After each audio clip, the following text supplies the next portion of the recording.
नाव वैभव बसले आहे आणि मी स्पिल मॅनेजमेंटमध्ये सुपरवायझरचा रोल करत आहे. आणि हा अनंत कोळी आहे. अनंत कोळी पेशंटचा रोल करत आहे.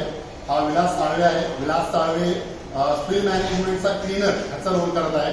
आणि हा कविता शिरसाथ मावशी विलास साळवेला यांनी हेल्प करतात. आता मी अगोदर सांगतो की स्पिल मॅनेजमेंट म्हणजे काय. स्पिल मॅनेजमेंट म्हणजे कोणतं पण पेशंट वार्डमध्ये राहू दे, ओटीमध्ये राहू दे, कुठं पण राहू दे, अकस्मात चुकून त्याचं रक्त झालं, नंतर युरिन सुसू झालं, नंतर फिसेस म्हणजे संडास झालं, नंतर स्पुटम म्हणजे शेपूळ ते झालं, नंतर लेबर वार्डमध्ये लिक्कर अग्नी म्हणून राहतो, लेबरमध्ये लिक्कर म्हणून राहतो ते झालं. काही पण इव्हन CSF पण येतो, सेरेब्रोस्पायनल फ्लुइड जो आपल्या याच्यामध्ये राहतो मागं पाठीमध्ये नाही का, पाठीतलं पाणी म्हणत नाही का युजली तो. आणि इव्हन काही व्यक्तीकडून खूप पण झालं, हे सगळे त्याच्यामध्ये येतात, स्पिल मॅनेजमेंटमध्ये येतात. ही चुकून पडली ते कसं स्वच्छ करायचं त्याला स्पिल मॅनेजमेंट म्हणतात. अकस्मात चुकून पडला त्याला कसं क्लीन करायचं आणि त्याच्यासाठी काय काय साहित्य पाहिजे मी तुम्हाला एकदा क्लिअरली सांगून देतो. फर्स्ट पर्सनल प्रोटेक्टिव्ह इक्विपमेंट म्हणजे आम्ही घालायला काय काय पाहिजे. पर्सनल प्रोटेक्टिव्ह इक्विपमेंट त्याच्यामध्ये पर्सनल प्रोटेक्टिव्ह इक्विपमेंटमध्ये अगोदर तुम्हाला शू कव्हर पाहिजे, 2 शू कव्हर पाहिजे.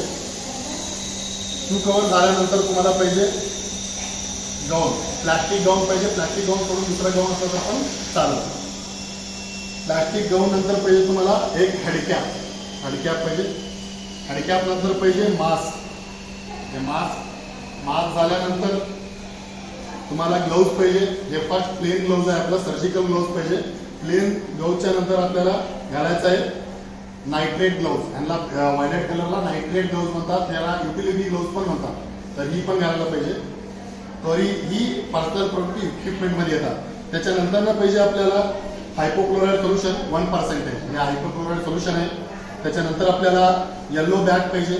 ते काही हे झाल्यानंतर तुम्हाला एक क्लीन करायला एक कलेक्टर पाहिजे. काही पण ते डिस्कार्डेड मटेरियल राहते ते कलेक्ट करायला कलेक्टर पाहिजे. त्याला कार्डबोर्ड पण घेऊ शकता तुम्ही. नंतर अब्झॉर्बंट पेपर पाहिजे. अब्झॉर्बंट पेपर हे न्यूजपेपर पण राहू शकतो, नाहीतर आपलं वॉश पीस पण राहू शकतो. वॉश पीस नाहीतर न्यूजपेपर कोणची पण एक यूज करू शकता. आता विलास साळवे तुम्हाला दाखवतील की कसं डेमॉन्स्ट्रेशन करायचं.